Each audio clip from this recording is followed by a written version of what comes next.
Buenas tardes a todos. Bienvenidos a este webinar de la Fundación de Estudios Bursátiles y Financieros y agradecer a Eloy Noya haber incorporado su sabiduría a este webinar y haber accedido a la presentación de su libro FinTech, ahorro e inversión en la era financiera digital. En primer lugar, bueno, pues presentar a Eloy y felicitarlo por el libro. El libro es estupendo. Y realmente, bueno, pues para mí fue una sorpresa leerlo, porque realmente es mucho más que un libro sobre fintech y también es un libro sobre introducción al ahorro, a la inversión. Y más allá de todo ello, es un libro de educación financiera. La Fundación de Estudios Bursátiles y Financieros, en abril de 1990, hace 30 años, hace más de 30 años, pero lo celebramos hace poco el 30 aniversario. Lo cierto es que nos hemos preocupado por mejorar la educación financiera en España y dentro de esa vocación de mejorar la educación financiera hemos colaborado con el Institut d'Estudis Financers y con todo el equipo de Josep Soler durante muchos años y la verdad es que nosotros desde Valencia, vosotros desde Barcelona, realmente bueno, pues se ha hecho mucho por la educación financiera en España. Agradecer a todas las personas que se han conectado al webinar por dedicarnos un ratito de la tarde de hoy. Y sin más, voy a proceder a presentar a Eloy Noya. Destacar que es licenciado en ADE por ESADE y en Derecho por la UOC. Se nota esta doble especialización en la lectura del libro porque es un libro que tanto lo financiero como lo jurídico lo hace fácil. Y además de ello, bueno, pues destacar que es máster internacional por la McGill University de Montreal y en Digital Business por ESADE. Tras ejercer como alto directivo en entidades financieras, Eloy ha dedicado esta última década al emprendimiento, lanzando una fintech, Loanbook. Después sí que me gustaría que nos contaras un poco tu experiencia como emprendedor fintech, porque nos interesa muchísimo. Y además dirige la consultora financiera Altria Corpo. Desde ese punto de vista también, bueno, pues el panorama de la consultoría financiera en España también me interesa muchísimo. Como veis, la regulación europea, como veis MiFID, tantos temas que hay sobre la mesa. Es profesor de finanzas y tecnología en diferentes escuelas de negocios, ESADE y IEF, y además es director de innovación en esta última. Destacar que ha publicado diferentes artículos en Forbes, en Harvard Deusto y otros medios. Yo vamos a felicitarte por la vocación divulgadora, por la vocación emprendedora y docente, Eloy, y hoy por estar aquí con nosotros. Cuéntanos un poco de este libro y después pasaremos al coloquio. Si alguno de los que se ha conectado quiere hacer alguna pregunta en concreto a Eloy, sí que les ruego que en la parte derecha del panel, que hay una flecha morada, pinchen y escriban en el globito, bueno, pues aquellas preguntas que nos quieran trasladar para favorecer un coloquio entre todos. Muchísimas gracias, Eloy. Buenas tardes. Pues buenas tardes, muchas gracias Isabel por esta introducción y bueno, la verdad es que me hace mucha ilusión que una de las presentaciones pues, del libro sea con vosotros, ¿no? Con la Fundación de Estudios Bursátiles y Financieros. Como has dicho, sois un referente en el mundo de la, digamos, en la difusión y en la educación financiera que tanta falta nos hace en este país.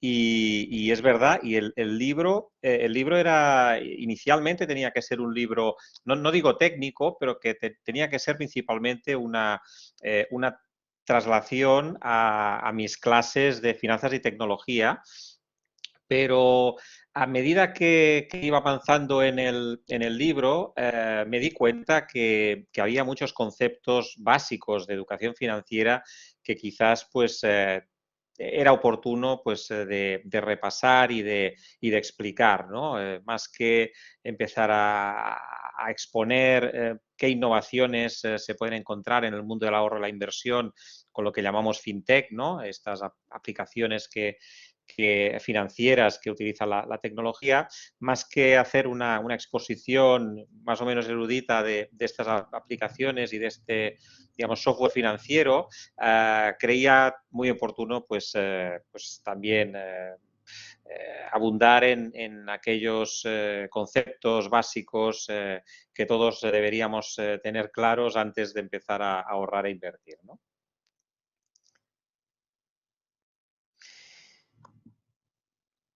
Muy bien. Procedo a la presentación entonces, Isabel.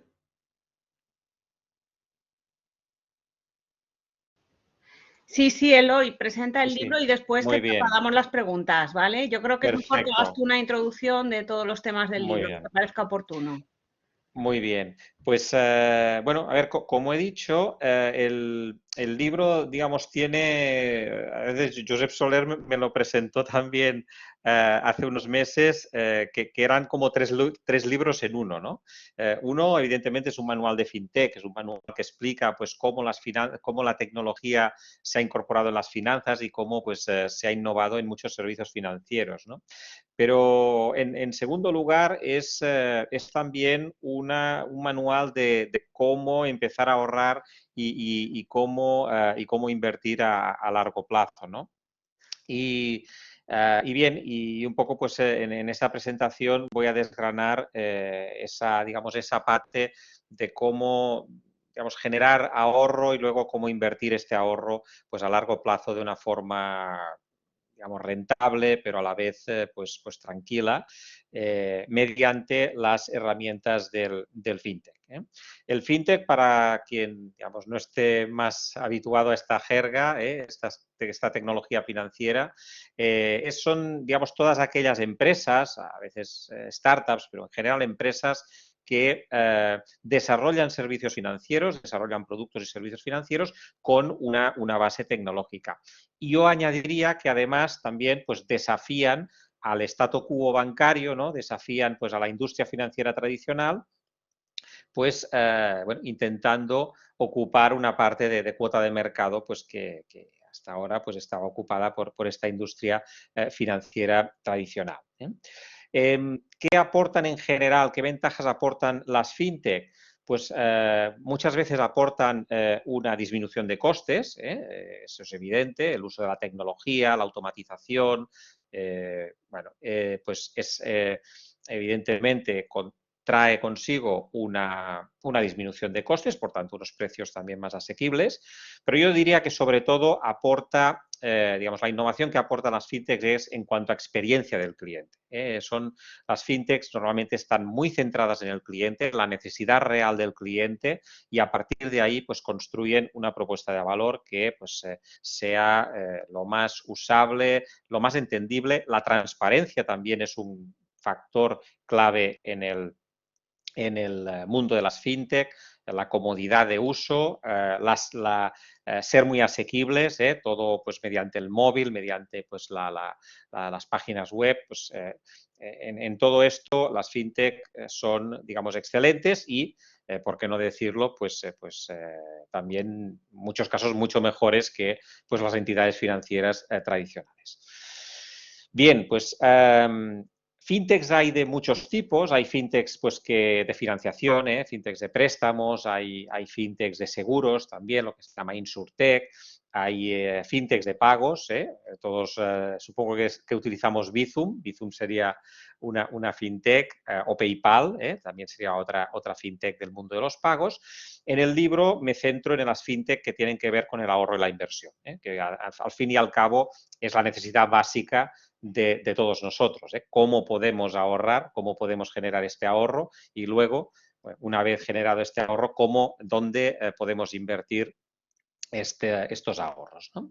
Por lo tanto, el primer bloque que trata el libro es de cómo se puede generar ahorro con las fintech y en ese sentido hay unas herramientas que nos ayudan a ahorrar. Son fintechs, son aplicaciones de móvil que nos permiten adquirir un hábito y una sistemática. En el ahorro tenemos siempre un problema. El ahorro nos enseñaron de pequeños ya que el ahorro era aquello que quedaba, digamos, después de que pues, nos gastábamos nuestra nómina, ¿no? Es decir, nosotros teníamos una nómina o un ingreso a principio de mes y durante el mes pues tenemos una serie de gastos.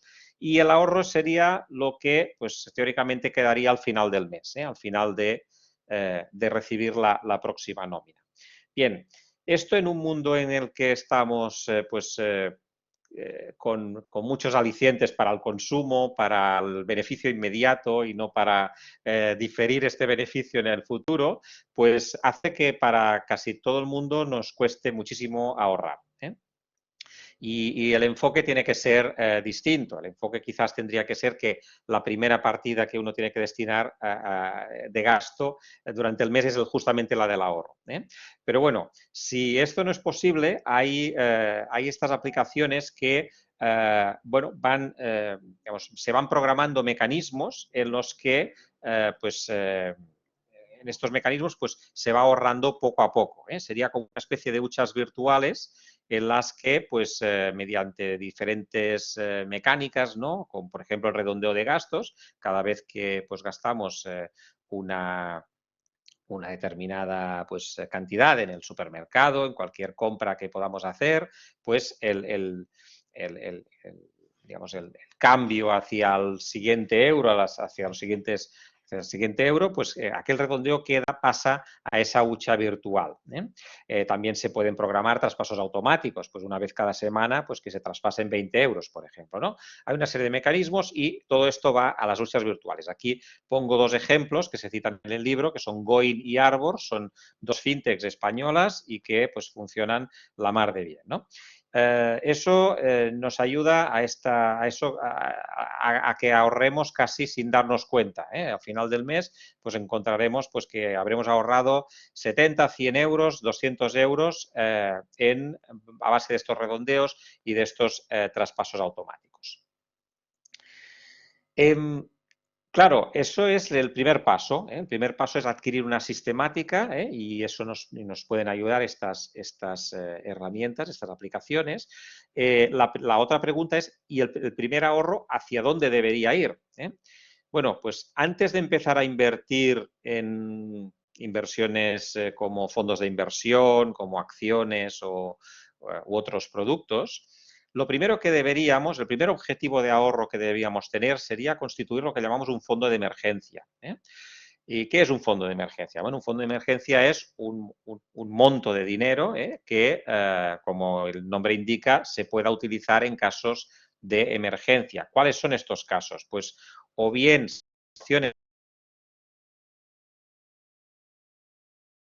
aquella reparación de un electrodoméstico, pues una hora pues, en casa, pues, o aquellas reformas en el hogar, aquel pago imprevisto, pues ahí podríamos recurrir a este fondo de emergencia. O bien la ausencia de ingresos, como pues lamentablemente muchos pues han padecido en estos últimos 2 años con la pandemia. También pues, nos puede surgir una ausencia de ingreso temporal, ¿no? Y ahí podemos recurrir a este fondo de emergencia.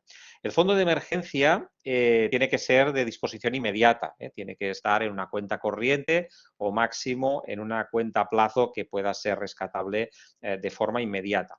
Y el fondo de emergencia también cumple otra gran función a nivel de la inversión, y es que si tenemos un fondo de emergencia, cualquier eventualidad, cualquier disminución brusca de ingresos o cualquier gasto imprevisto hará que no tengamos que rescatar inversiones que tuviéramos en fondos de inversión, en acciones, etcétera. Y con lo cual, pues bueno, muchas veces puede coincidir que necesitemos el dinero y justamente los mercados financieros en aquel momento pues estén bajistas y no nos vaya nada bien rescatar estas inversiones que teníamos. Por tanto, el fondo de emergencia nos sirve para esta finalidad, para no tener que rescatar inversiones que quizás no es el mejor momento de rescatarles, y además también nos permite, digamos, arriesgar un poquito más en nuestras inversiones. Es decir, el hecho de tener ya un montante de plena disponibilidad en cualquier momento hace que también nuestras inversiones las podamos afrontar más a largo plazo y, por tanto,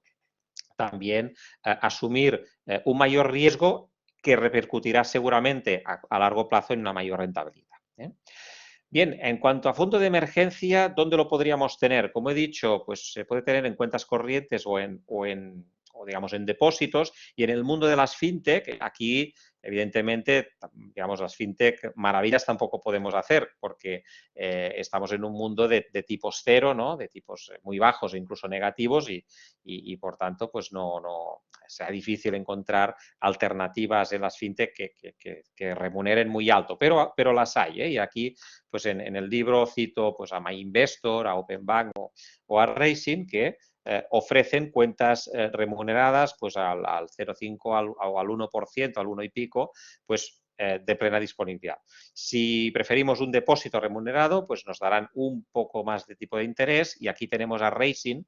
Raisin es como un mercado, ¿no? Es una plataforma que reúne a depósitos de bancos de toda Europa, bancos que pues estén remunerando, pues eso, aquí vemos en la slide, pues al 1, al 1,5%, bueno, pues en fin, no es mucho, pero en un entorno de tipos cero, pues algo es algo y nos permite, pues, al menos tener algo de rentabilidad, ¿no?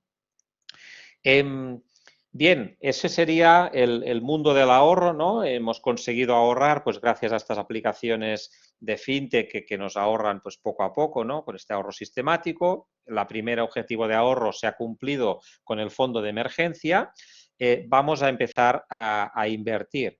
Y para empezar a invertir siempre hay que tener una mentalidad a largo plazo. Estamos en un país donde la inmediatez, queremos comprar el mejor automóvil pues en pocos meses, ¿no? Siempre tenemos alguna excusa para gastar y tenemos que tener esta mentalidad más de inversión y de largo plazo. También la inversión, cuando estamos invirtiendo en algo, queremos que el retorno sea a 3 meses, a 6 meses. Esto, digamos, no es muy aconsejable. La inversión tiene que ser siempre a largo plazo, una inversión tranquila y para eso también hay que entender lo que es el interés compuesto y la fuerza, la increíble fuerza del interés compuesto. En el libro explico varios ejemplos y pues bueno, manejamos distintos escenarios, pero a mí me gusta bastante este ejemplo que pongo, que cada vez que lo leo todavía digamos, me parece increíble, ¿no? que suceda esto gracias a la magia o la fuerza del interés compuesto. Imaginemos, bueno, una pareja, ¿no? Julia, bueno, o una chica, Julia, que a partir de los 19 años empieza a ahorrar pues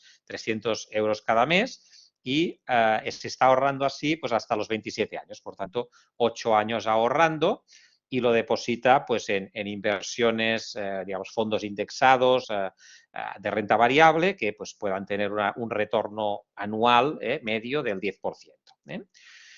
Y a los 27 años, pues ya decide no ahorrar nada, es decir, todo aquel dinero que ahorra de los 8 años lo mantiene, lo sigue manteniendo en aquellas inversiones en fondos indexados al 10% y hasta los 65 no, digamos, no alimenta más esos fondos.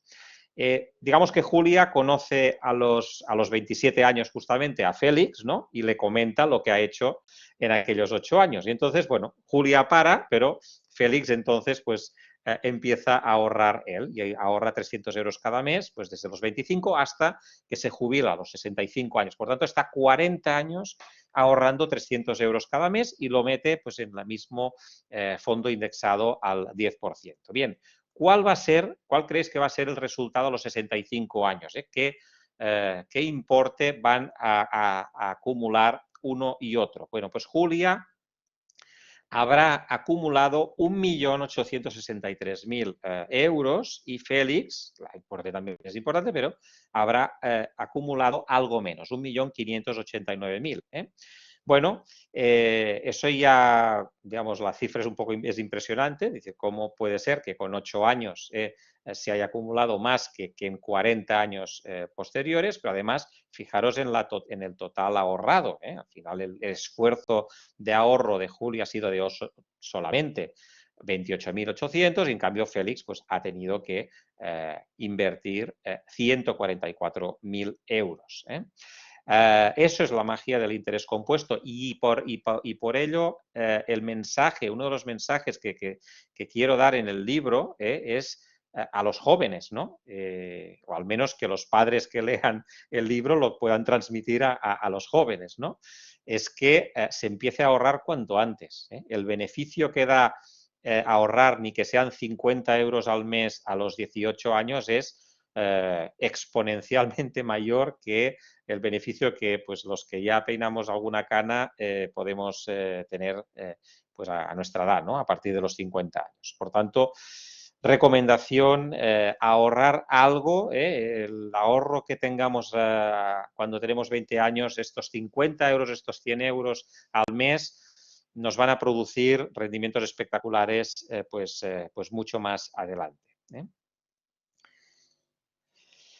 Bien, esto, por tanto, tenemos esta, tenemos que tener esta mentalidad de largo plazo porque el largo plazo nos va a dar muchos frutos gracias al interés compuesto y con esta mentalidad, bien, en mi libro aconsejo como, digamos, como inversión principal, la que dan unas fintechs que se llaman robo-advisors, este nombre bastante feo en castellano, se traduciría como gestores automatizados de inversión, y bueno, no dejan de ser pues carteras automáticas que nos diversifican nuestras inversiones en lo que llamamos fondos indexados. Ahora vamos a explicar un poquito mejor qué son.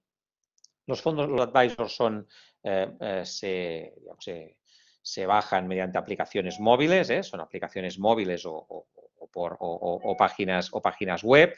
Aquí el inversor tiene que completar un cuestionario online, un cuestionario donde se les pregunta sobre sus necesidades, sus objetivos financieros y sobre todo la aversión o tolerancia al riesgo. Y a partir de aquí se procesan todas estas respuestas y se diseña, mediante un algoritmo, pues se diseña una cartera personalizada. Una cartera personalizada que habitualmente es mediante fondos indexados, fondos que replican al mercado, fondos indexados pues, de renta variable, fondos indexados de renta fija, a veces pues también algún fondo indexado inmobiliario, y de esta manera tenemos una inversión muy diversificada, que esto también es un elemento clave en la educación financiera. Hay que diversificar las inversiones y de alguna forma aquí en un solo producto el RoboAdvisor ya nos facilita esta diversificación. El inversor puede reajustar en cualquier momento sus objetivos, las circunstancias de la vida pueden cambiar, también la aproximación que tenemos a nuestro momento de jubilación y entonces aquí podemos reajustar en cualquier momento esta composición de la cartera y por tanto, pues digamos, también tiene esta flexibilidad. No se aconseja que se reajuste mucho la cartera porque en definitiva estamos hablando de una el perfil de riesgo no debería ser demasiado a largo plazo y por tanto deberíamos mantener más o menos el mismo nivel de, digamos, de riesgo y de cartera a lo largo del tiempo, ¿no? ¿Qué ventajas tienen los robo-advisors respecto, por ejemplo, a invertir en un fondo de inversión de un banco, un fondo de inversión que en general son fondos de inversión de gestión activa? Bien, pues las ventajas, la primera ventaja, la principal, es la de los menores costes. Hay menores costes de gestión y estos menores costes de gestión, que puede parecer, digamos, algo poco importante, bueno, pues mi fondo de inversión de gestión activa me cobra un 2%, un 2,5% de comisión de gestión cada año, ¿no? Y en cambio el RoboAdvisor, pues en vez de un 2,5, solo me cobra un 0,50. Bueno, es un 2%, tampoco será mucho, ¿no? Bueno, pues este 2%, fruto justamente del interés compuesto que hemos comentado antes, este 2% al final es, digamos, la diferencia puede ser estratosférica, una diferencia muy grande de decenas de miles de euros al final de, pues de 20 o 30 años. La segunda gran ventaja creo que es la alta diversificación. Aquí no nos tenemos que preocupar de, pues bueno, de invertir en 10 fondos distintos. Aquí pues ya nos configuran una cartera. La cartera además son fondos indexados y los fondos indexados pues ya pues como están configurados, ¿no? Son fondos que están invirtiendo en centenares o a veces en miles de activos distintos. Por tanto, esta diversificación ya la tenemos gracias a la indexación. Y la última ventaja es que esto es para todos los públicos. O sea, aquí estamos teniendo un producto, un RoboAdvisor, que tiene una gestión muy parecida a la de los grandes patrimonios, ¿no? Con una diversificación, además una inversión en todos los activos del mundo. Por tanto, estamos disfrutando de una inversión muy parecida a la que tienen grandes patrimonios, pero a partir de muy poco importe, con importes bajos, ¿no? A partir de 1.000 euros quizás la primera aportación y luego con aportaciones pequeñas de 50 euros cada mes o cada trimestre, pues con eso podemos disfrutar de las mismas ventajas que tienen los grandes patrimonios. Bien, por tanto, digamos, mi receta, si se puede decir así, a nivel de dónde invertir en fintech, se centra sobre todo en los robo-advisors, pero evidentemente no podemos dejar de lado muchas otras innovaciones que han traído otras aplicaciones de fintech. Las fintech pues, nos han traído la oportunidad de invertir como inversores, digamos, pequeños, ¿no? Modestos. Ahora podemos invertir en activos que era inimaginable hasta hace 10 o 15 años. Inversiones que eran propias de carteras, digamos, de grandes patrimonios, ahora son posibles pues gracias pues a las fintech, pues que dan este acceso a estos activos pues de una forma muy asequible, con poco importe, ¿no? Uno de ellos es el mercado inmobiliario, ¿no? El mercado inmobiliario, pues obviamente, si uno no tiene un importe de, no sé, de 200, 300.000 euros, no puede invertir en un piso. Y además no estaría diversificado, estamos solo, digamos, descansa 200.000 o 300.000 euros en una sola unidad, ¿no? en un solo piso. En cambio, pues hay plataformas de crowdfunding inmobiliario en el que, pues por pequeñas cantidades, ¿no? Cantidades pues de 50, de 200 euros, pues podemos invertir en pisos que están en rentabilidad, ¿no? Pisos que se alquilan o pues en determinadas operaciones inmobiliarias, pues que tengan una perspectiva de rentabilidad pues más o menos a 1 año y medio o 2 años, ¿no? Otro tipo de inversión que estaba muy vetada hasta hace muy poco para el gran público era lo que llamamos el crowdfunding, perdón, la inversión en startups. La inversión en startups que hacen los ángeles inversores, los business angels, y que, pues, claro, un ángel inversor cuando entra en el capital de una startup, pues tiene que invertir 25.000, 50.000 euros. Claro, eso pues no es asequible para muchos de nosotros y en cambio las plataformas de crowdfunding de inversión, pues ahí ofrecen proyectos de tipo startup en las que podemos meter desde 10 euros, pues podemos invertir 10 euros en una startup. Con lo cual también conseguimos un efecto muy bueno de diversificación. Podemos entrar como inversores en una plataforma de crowdfunding e invertir en 100, en 200, en 300 startups distintas. Eso nos da pues una mayor diversificación y por tanto una rentabilidad, digamos, más, no digo más predecible, pero bueno, digamos, limitamos la posibilidad de pérdidas de forma notable. Otro activo serían los préstamos a empresas o a particulares, es decir, el crowdlending, ¿no? Es la capacidad que podemos tener como inversores particulares en prestar dinero y, por tanto, que nos retornen un capital y unos intereses. Pues eso también hay muchísimas plataformas en toda Europa pues para poder entrar en esta categoría de activo. ¿Qué decir del oro, no? En fin, invertir en un lingote de oro, pues puede ser caro, es costoso además, digamos, almacenar el oro, etcétera. Pues también hay fintechs como Bullion Vault, ¿no? Que te da la capacidad de invertir en oro pues desde importes muy pequeños, desde 100 o 200 euros, pues uno está invirtiendo en oro físico, en oro que está depositado pues en las bóvedas de Londres o de Zúrich y oro y otros metales preciosos también, plata, platino o paladio. El arte contemporáneo, este es una típica inversión ya de grandes fortunas. Pues bueno, el arte contemporáneo también hay una plataforma en Estados Unidos que se llama Masterworks que constantemente está ofreciendo cuadros, obras de Andy Warhol, de Banksy, de este tipo de autores y pues de 500 euros pues podemos tener eso, pues una pequeña porción de un Banksy y que pues al cabo de unos años pues se va a revalorizar y se va a poder vender al mercado y podremos tener pues esta revalorización, pues estos 500 euros pues quizás dentro de 5 años, pues cuando se venda el cuadro, pues tendremos digamos, una plusvalía, ¿no? Y en el libro, evidentemente, pues hay un capítulo, el último, pues dedicado al mundo del Bitcoin y de todos los criptoactivos, las criptomonedas que han surgido en estos últimos años. Mi valoración en ese sentido, yo digamos, valoro positivamente el Bitcoin, pero como a una inversión, en todo caso, a largo plazo, y una inversión que debería reducirse pues, a un porcentaje relativamente bajo, entre un 1 y un 2% de nuestro patrimonio, pero evidentemente pues es todo el mundo de los criptoactivos pues tiene también un potencial de revalorización en general.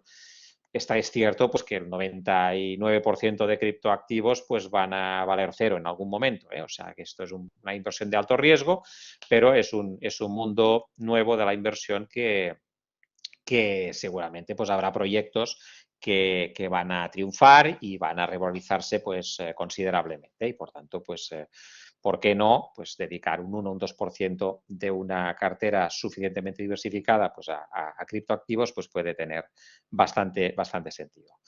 Bien, dejaríamos aquí un poquito el resumen de lo que es el libro y no sé, Isabel, pues si quieres pues tener, si tienes alguna pregunta o...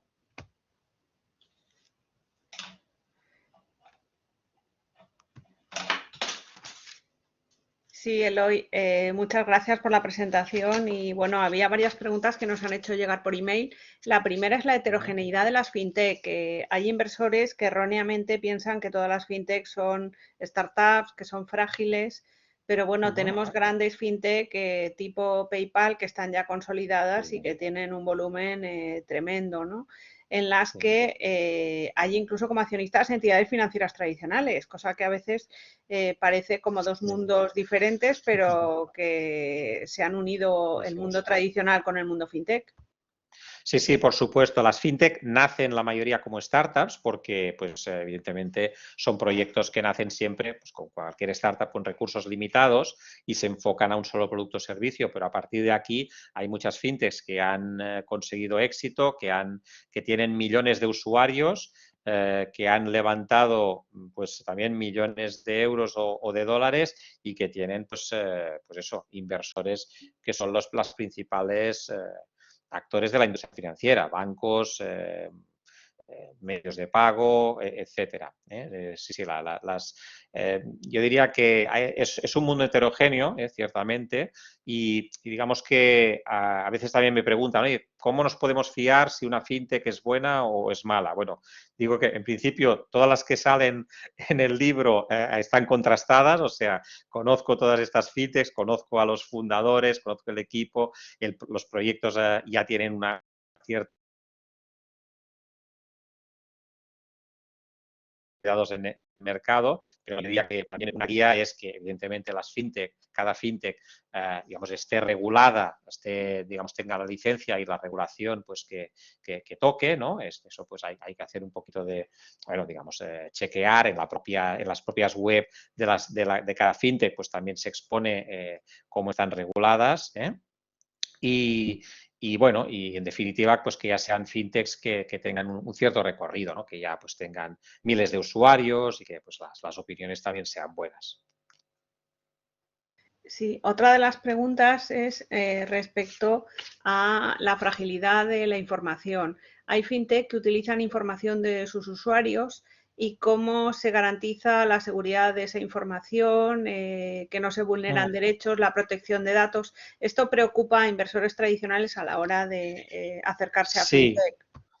Sí, es cierto, porque además muchas de las fintech, claro, sí, y prácticamente todas las de ahorro e inversión, lo que se conectan con tu banco, para facilitar, digamos, que la operativa sea muy fácil, ¿no? Pues, por ejemplo, aquello que decíamos, ¿no? Los traspasos automáticos de Goin o Arbor, ¿no? O cuando estás invirtiendo en un robo-advisor, pues bueno, que el robo-advisor sea el que ya, pues, tome dinero directamente pues, de tu cuenta bancaria. Todo esto se hace para mayor facilidad de uso, pero genera dudas entre los usuarios por eso, ¿no? Bueno, es que estoy cediendo mis datos bancarios a las fintech, ¿no? ¿Qué pasa con mis datos? Bueno, yo aquí quiero transmitir un mensaje de mucha tranquilidad en ese sentido, porque, digamos, esta conexión con los datos bancarios o este uso de los datos justamente se produce en un entorno tremendamente regulado, y la regulación es europea. La regulación es la directiva de medios de pagos, una directiva que se llama PSD2. Pues esta PSD2 justamente lo que hizo era obligar a los bancos a abrir sus datos, ¿no? Para que hubiera terceros que se pudieran aprovechar y así aumentar pues, la competencia y al final pues, dar mejor servicio a los usuarios, ¿no? A los usuarios, pues, a los consumidores financieros. Por tanto, digamos, es un mecanismo muy seguro, está absolutamente todo encriptado y digamos que no, digamos, la fintech pide el acceso a la cuenta bancaria, pero no lee los datos bancarios, es decir, no, simplemente lo utiliza como, pues bueno, como medio de conexión. Por tanto, las fintech pues, siguen toda la regulación digamos, y de datos y de seguridad. O sea que no, digamos, no debería ser esta la excusa para no probar fintechs que ya pues, estén consolidadas y que evidentemente estén bajo el paraguas de alguna regulación. Nos traslada una pregunta a Kevin, nos dice, primero, felicitarte, Eloy, por los logros del libro y preguntarte Gracias. sobre el desarrollo del crowdlending peer-to-peer. ¿Opinas que el crowdlending peer-to-peer, tanto en España como en otros países, es una oportunidad viable en tiempos actuales y a futuro? Muy bien. Vale, el peer-to-peer, el crowdlending, que hemos citado, yo diría que es de las fintechs más difíciles que hay. Es de las fintechs, tanto para tener éxito, especialmente en nuestro país, que es un país muy bancarizado. Y yo, pues bueno, soy fundador justamente, la fintech que se llama Loanbook Capital. Loanbook era una de peer-to-peer, era crowdlending. Y la verdad es que, bueno, digamos, lideramos este sector en España durante 4 años, pero aún así los volúmenes no eran comparables con otros países en Europa, ¿no? ¿Por qué? Porque es un país, somos un país muy bancarizado, tanto por el lado del crédito, ¿no? Las empresas o particulares, pues pedimos, cuando tenemos una necesidad, vamos a pedir crédito a la banca, ¿no? Y los inversores, evidentemente, los inversores son muy conservadores y esa clase de activo todavía pues no, pues les cuesta. Por tanto, es una fintech que el crowdlending pues, que todavía le cuesta. Dicho esto, hay plataformas en toda Europa pues, muy grandes y que uno puede invertir. Yo diría que aquí sí que es clave otra vez el tema de la diversificación. Hay que invertir en centenares de préstamos y si puede ser incluso en muchas plataformas distintas, porque esta clase de activo, el crédito, es algo, digamos, es un activo difícil, es un activo sensible y bueno, pues puede tener impagos y por tanto la diversificación es lo que nos puede proteger en parte de estos posibles impagos. Muchas gracias, Eloy. Otra de las preguntas que nos trasladan es, después de tu experiencia inversora en varias fintech, si todavía estás dispuesto a colaborar con más empresas fintech en el futuro. Sí, a ver, yo estoy, bueno, de hecho soy mentor de varias fintech y colaboro en un programa de innovación o de innovación abierta en CaixaBank. O sea, CaixaBank anteriormente era el programa de Bankia, con la fusión pues lo ha incorporado CaixaBank y en ese programa de innovación pues incorporan, hacen pruebas de concepto con fintechs y nosotros pues digamos, pues yo mentorizo algunas de estas fintechs. O sea que para mí se ha encantado de colaborar, quizás no, digamos, nunca a pleno tiempo, pero como mentor, pues ningún problema, sí, sí. Otra de las preguntas que nos trasladan es, además de felicitarte por el libro, ¿qué porcentaje recomiendas invertir en crowdfunding o crowdlending y si estas grandes plataformas, basadas principalmente en países del este de Europa, son seguras? Vale. Bueno, a ver, el porcentaje tiene que ser relativamente pequeño. Es decir, no, yo diría que los primeros 100.000 euros que uno acumule, digamos, como inversión, no los pondría ni 1.000 euros en crowdfunding o crowdlending. A partir de que uno ya ha acumulado 100.000 euros y por tanto tiene 100.000 euros, no sé, en RoboAdvisors, por ejemplo, y un poquito pues, en el fondo de emergencia, en un depósito, bueno, a partir de ahí uno puede plantearse empezar a destinar una parte en crowdlending o en crowdfunding. El crowdlending tiene su riesgo, ¿vale? Puedes conseguir rentabilidades entre el 6 y el 10-11%, pero hay que tener cuidado con las plataformas. Aquí, como bien dice, hay muchas plataformas en países del este y bien, yo diría también aquí diversificar en las plataformas y no entrar en plataformas que acaban de nacer, o sea, sino en plataformas que ya tengan un recorrido, que tengan 4 o 5 años de antigüedad y que, por tanto, hayamos podido ver si realmente están manejando bien qué tipo de créditos se publican, etcétera. El crowdfunding, ¿vale? Lo que es la inversión en startups, aquí también sería un porcentaje muy, muy pequeñito, porque no olvidemos que es una inversión muy ilíquida. Cuando inviertes en una startup, la forma de desinvertir o de tener esta plusvalía es esperar a que aquella startup crezca y tenga una inversión que pues compre tus acciones. Y eso puede pasar en 5 o 7 años. Hay también un alto, digamos, porcentaje de mortalidad en las startups. Por tanto, aquí, para invertir en crowdfunding diría que hay que tener como mínimo unos 4 o 5.000 euros y a razón de 10-20 euros en cada inversión para tener inversión en 150 o 200 startups distintas y esos 5.000 euros ya deberían ser, digamos, como mínimo un 3% máximo del total de patrimonio que uno tenga para invertir. Nos preguntan por los fondos de gestión pasiva. Los nombras y los describes en tu libro, pero no han tenido el desarrollo que se esperaba en España. ¿Por qué no acaban de despegar? Y hasta cuándo va a haber esas limitaciones en algunos grandes bancos españoles que no permiten invertir en estos fondos en sus plataformas que dicen abiertas, pero que no son abiertas a fondos de gestión pasiva. Muy bien. Muy bien, pues es cierto, mientras en Estados Unidos creo que ya más de la mitad de fondos, los inversores invierten en fondos de gestión pasiva, ¿no? Desde Vanguard, ¿no? Que ya pues Vanguard desde los años 70 y a partir de aquí pues en los últimos 10 años ha sido un boom de la gestión pasiva. En cambio aquí pues creo las cifras bailan un poco, pero no creo que supere el 2%, ¿no?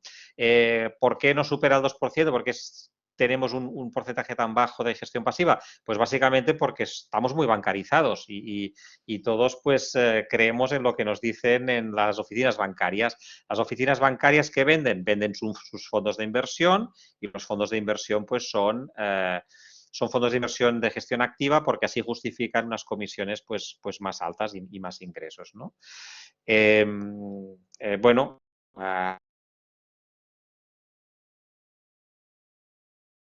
en ese sentido, pues un poco el libro también intenta divulgar los beneficios de la gestión pasiva o la gestión indexada, me gusta más decirlo, y los robo-advisors como un instrumento para eso, para invertir en gestión indexada. Yo creo que la tendencia es positiva, hay un gestor automatizado, un robo-advisor español que ya supera los 1.000 millones de euros bajo gestión, esto ya es buena señal y yo creo que los próximos años van a ser digamos, las fintech de robo-advisors van a aumentar muchísimo sus activos bajo gestión, sin duda.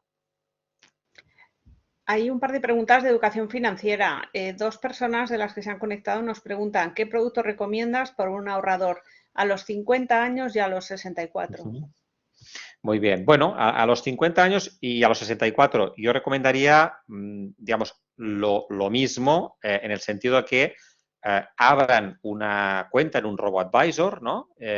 Y pues rellenen el cuestionario según sus preferencias, según su horizonte temporal, ¿no? Y según pues su aversión al riesgo. Probablemente, dado que una persona tiene 50 años y la otra tiene 64 años, lo que va a pasar es que se va a configurar una cartera de fondos indexados, pero digamos, relativamente conservadora. Habrá un sesgo mucho mayor hacia la renta fija, por ejemplo, que no pues hacia la renta variable. Pero de alguna manera pues estaremos indexados, estaremos pues diversificados y será pues digamos, nuestra forma más fácil y rentable para invertir. Otra de las preguntas que nos trasladan es ¿qué opinas de la diversificación en small caps?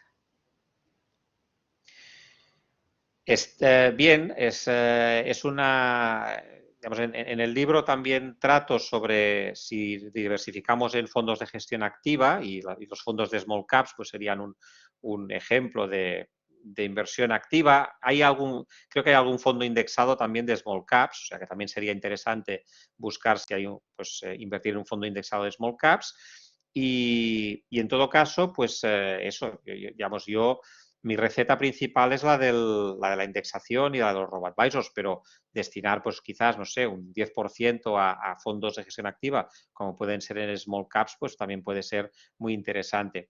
Hay un capítulo que dedico a eso, a los fondos de gestión activa, y hay eso, plataformas también de fintech que, a diferencia de los bancos, que como has dicho, pues son más de arquitectura cerrada, pues hay plataformas en las que tienes todos los casi 4.000, 5.000, 6.000 fondos distintos y allí encontrarás fondos muy interesantes. Hay fondos, los small caps, me parece pues, que tienen un potencial de revalorización más alto, fondos sectoriales, por ejemplo, a mí me gusta pues, fondos tecnológicos, evidentemente, fondos también de sostenibilidad. Hay fondos que sobre todo tienen un sesgo muy grande hacia lo que es la ESG, ¿no?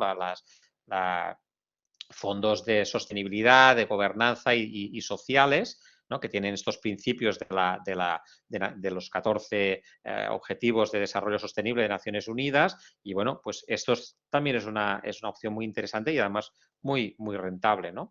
Todo esto lo podemos encontrar en fintechs tipo MyInvestor, en Renta 4, en Open Bank también. Y allí encontramos miles de fondos para también adecuarnos a nuestro perfil de riesgo, incluso a nuestras preferencias.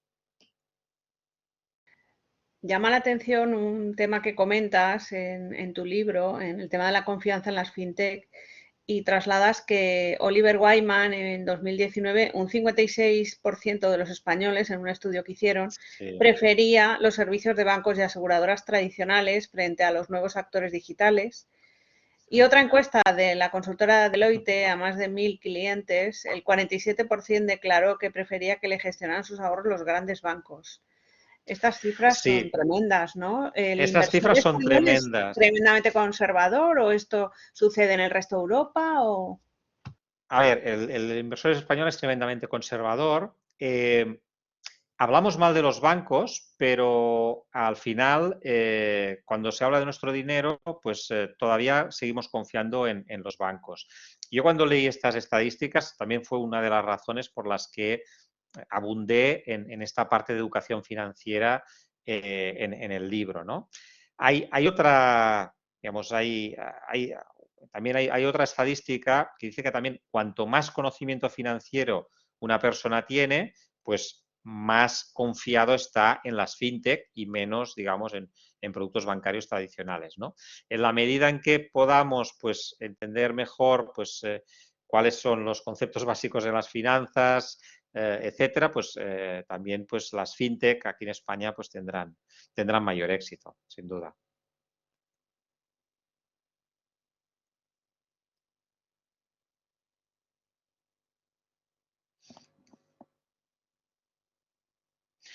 Muy bien. No sé si hay También más nos, preguntas. sí, Sí, sí, también nos trasladan, hay un montón de preguntas, Eloy, la verdad es que ha vale. sido un éxito el tema del coloquio. Otra de las preguntas es que es divertido. Con los criptoactivos hay personas que comentan que si han llegado para quedarse, si ya hay una cierta institucionalización de criptoactivos. Y luego hay otra pregunta que dice si los criptoactivos solo son para los jóvenes. Sí. Los criptoactivos han llegado para quedarse, sin duda. Añaden un valor, esto no es digamos, algo que es flor de un día, tienen una razón de ser. Para mí Bitcoin tiene una razón de ser y es digamos, un, un refugio de valor. Evidentemente tiene su gran volatilidad y eso es lo que hace que, digamos, siempre me frene a la hora de recomendar invertir en Bitcoin, porque hay que sufrir volatilidades tremendas y por tanto, pues hay que tener una visión muy a largo plazo y resistir a vaivenes que pueden ser muy importantes. Pero hay, bueno, criptoactivos, digamos, es el desarrollo de la tecnología de blockchain, de cadena de bloques en el ámbito financiero y vamos a ver cosas pues, muy importantes en los próximos años. Hay todo lo que hoy llamamos metaverso, por ejemplo, que es Facebook ahora pues lo ha popularizado este término, ¿no?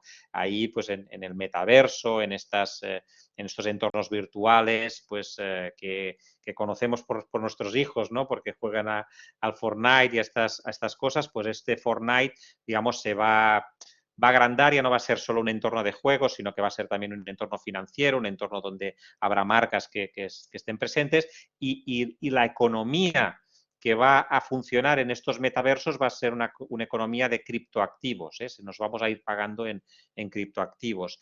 Pues por otro lado, pues hay lo que llamamos finanzas descentralizadas. Hay bajo la plataforma Ethereum, por ejemplo, pues, y otras plataformas, pero la Ethereum es la más conocida, se están desarrollando pues un mundo nuevo de finanzas descentralizadas. Todavía es muy verde, yo no me atrevería a recomendar a nadie que se metiera sin conocer muy en profundidad qué riesgos hay detrás, porque todavía pues, la tecnología puede fallar, etcétera, pero podremos empezar a invertir, a prestarnos sin que haya una autoridad, digamos, central. Es decir, no habrá que ir a un banco para hacer un depósito, para pedir un crédito o para hacer otro tipo de operaciones financieras, sino que, digamos, en este entorno de finanzas descentralizadas, pues podremos hacer estas operaciones. Esto en los próximos años pues se van a desarrollar todas estas aplicaciones de una forma mucho más usable, más segura y, como decía la aportación, pues las instituciones financieras también se están metiendo en todo esto. Esto pues es una gran noticia. Al principio ha habido 10 años en que lo han ignorado e incluso lo han combatido. Ahora entienden que esto está aquí para quedarse y el hecho de que haya instituciones financieras que inviertan y que den cobertura, al final nos va a dar más seguridad a todos. A mí no me tranquiliza todavía pues que tener mis criptoactivos en una billetera y que yo me tenga que acordar de las claves o que las tenga que tener a buen recaudo. No creo que sea la mejor forma y en cambio, pues en la medida en que, por ejemplo, un banco pues me pueda guardar a mí las claves, pues a mí personalmente me dará más tranquilidad y a todo el mundo pues y se va a popularizar mucho más digamos, estos criptoactivos, ¿no? Por tanto, bueno, no sé si me he enrollado mucho, pero sí, o sea, los criptoactivos es como decir Internet el año 95, está aquí para quedarse, va a ser digamos, una tecnología que va a triunfar y que va a tener muchos modelos, muchos casos, pues muchísimas de los proyectos pues caen, ¿no? Y no funcionan. Por ejemplo, por tanto, los criptoactivos va a pasar lo mismo. 99 de cada 100 proyectos pues no va a prosperar. Por tanto, pues si alguien tiene invertido criptomonedas en ciertos proyectos, pues bueno, tiene que tener en cuenta que lo más probable es que la mayoría pues acabe valiendo cero y otros, pues unos pocos, acabarán valiendo pues bastante seguramente.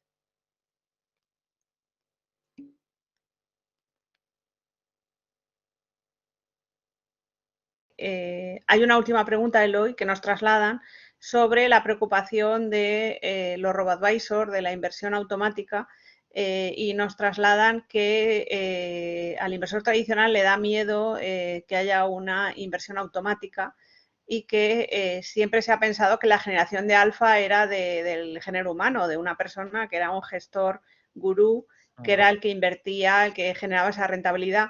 no una Mm, máquina, y además ha habido, a veces, nos traslada una de las personas que se ha conectado, malas experiencias en carteras perfiladas de banca de ujú, inversión que han dado mal resultado, y cuando había muchos sí, productos, mucha diversificación, no había una foto global de la inversión y sí. era más complicado monitorizar.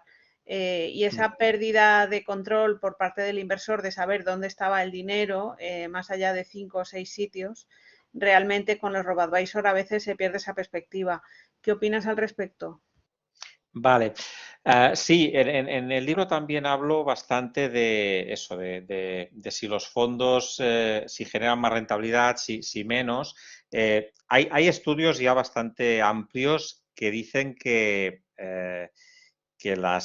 los fondos gestionados por humanos, ¿no? Al final no baten al mercado, o sea, se quedan con rentabilidades inferiores al mercado. Eh, por, y por tanto, que al final la conclusión es que uno le va mejor invirtiendo en fondos indexados, o sea, invirtiendo en un fondo que simplemente replique la media del mercado y ya está, y no confiar bueno, en gestores que pues puedan bueno, que pueden haber tenido un resultado bueno el último año, los últimos 3 años, pero que luego es muy difícil aguantar y ser consistente con una rentabilidad, con una alfa positiva en 10, 15, 20 años. Realmente hay poquísimos y diría que los pocos que baten al mercado, al final, es que estadísticamente es por suerte. O sea, es que es un porcentaje tan bajo, ¿no? Inferior al 1%, que es probablemente por un tema de suerte. Por tanto, la conclusión que llego en el libro es que invertir en fondos indexados es, digamos, la mejor opción, y invertir en fondos indexados precisamente no busca una alfa, es decir, no busca superar al mercado, únicamente busca igualar al mercado. Eh, y los robo-advisors no tienen una rentabilidad superior a la gestión activa porque haya un algoritmo de inteligencia artificial que lo haga mejor que un humano. Ese también digamos, es una creencia errónea, ¿no? Los robo-advisors, digamos, tampoco manejan inteligencia artificial muy compleja, sino que simplemente lo que hacen es invertir en fondos indexados de bajo coste.